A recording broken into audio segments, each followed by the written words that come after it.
Hello বন্ধুরা, আশা করি তোমরা খুব ভালো আছো। অনেক দিন পরে আমি আমার খুব প্রিয় বান্ধবী নবনীতার বাড়ি গেছিলাম। ওর সাথে আমার প্রায় অনেক দিন দেখা হয় না। পুজোর আগে একদিন দেখা হয়েছিল, তারপরে আর দেখা হয় না। তারপর গেলাম ওদের বাড়ি। দেখো দেখো আমাদের ওয়েলকাম করার জন্য কে দাঁড়িয়েছিল। ও হচ্ছে নবনীতার গোল্ডি সোনা। গোল্ডি আমাদের সবার কাছে খুবই প্রিয় ও আদরের। আমাদের দেখে গোল্ডি আনন্দে আত্মহারা হয়ে গিয়েছিল। ও কী করবে কী না করবে কিছুই বুঝতে পারছিল না। আমাদেরও তো একই অনুভূত হচ্ছিল, আমাদের মানে আমার আর আমার ছেলেরও। সেই ছোট্ট থেকে গোল্ডিকে আমরা দেখি।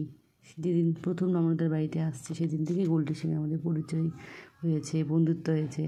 প্রতি বছর গোল্ডির বার্থডেতে খুব মজা করি আমরা।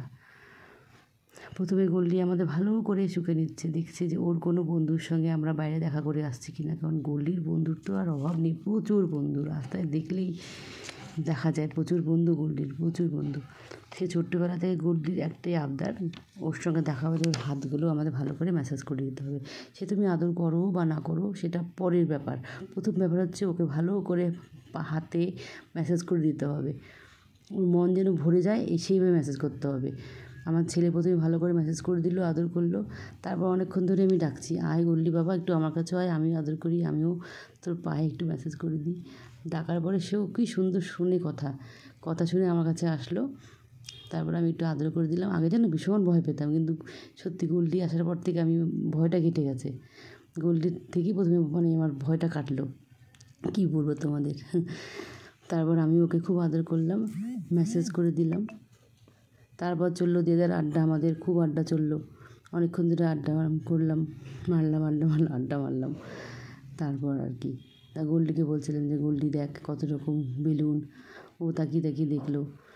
তারপর খাওয়া চলে আসলো, কত খাবার কী বলবো তোমাদের। চাউমিন, মোগলাই, কাবাবস, কোনটা ছেড়ে কোনটা খাবো বুঝতে পারছিলাম না। হ্যাঁ সবই খেয়েছি, সবাই মিলে খেয়েছি।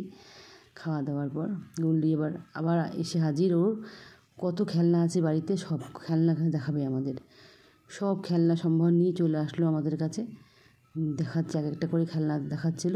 তবে এই খেলনাটা খেলার সময় একটা আওয়াজ হতো, সেই আওয়াজটা হচ্ছিল না। তারপর আমার ছেলে নিয়ে মাটিতে ধরম করে ফেললো। তারপর দিকে আওয়াজটা ফিরে আসলো। সেই নিয়ে গোল্ডির কী আনন্দ, কী মজা যে আওয়াজটা চলে আসছে। একে একে করে ও গোল্ডি আমাদের ওর খেলা দেখাচ্ছে, আমরাও দেখছি। খুব মজা নিচ্ছে ওর খেলার। এরপর গোল্ডি ওর আরও অন্যান্য খেলনাও আমাদের দেখালো। সেগুলো সোফায় রাখা ছিল, সোফায় গিয়ে দেখালো। এই পাখিটার না অদ্ভুত একটা আওয়াজ, মনে হচ্ছে কোনো বাচ্চা মেয়ে কাঁদছে, ভীষণ হাসি পায় আওয়াজটা শুনলে। তো গোল্ডি সমস্ত খেলনা আমাদের দেখালো। এরপর খেলা দেওয়া হয়ে গেল। আমার ছেলে আর নমনীতার মেয়ে ওরা একসঙ্গে পড়াশোনা করে, তো ওরা পড়তে গেল টিউশন। এরপর গোল্ডিকে নিয়ে আমরা বেরোলাম, নমনীতা বেরোলাম, ঘুরতে বেরোলাম। ওদের একটা পুকুর পাড় আছে, সেখানে গিয়ে গোল্ডিকে রোজই ওখানে ঘোরায়, ওকে 3-4 বার রাউন্ড নেয়, তারপরে চলে আসে। তো যেতে যেতে দেখলাম কত বন্ধু গোল্ডির, প্রচুর বন্ধু, প্রচুর। গোল্ডিও সেই মজা পেয়েছে এই দেখে। তো আমরা এখন গেলাম। তারপর নবনীতা কিছুক্ষণ ওকে ঘোরালো, 2-3 রাউন্ড মারলো। তারপর আমরা বাড়ি চলে আসলাম। আমি নিজের বাড়ি ফিরে আসলাম, ও চলে গেল। আবার কবে দেখা হবে জানি না, কিন্তু খুব মজা হলো সারাদিন। টাটা আজকের মতো, বাই বাই।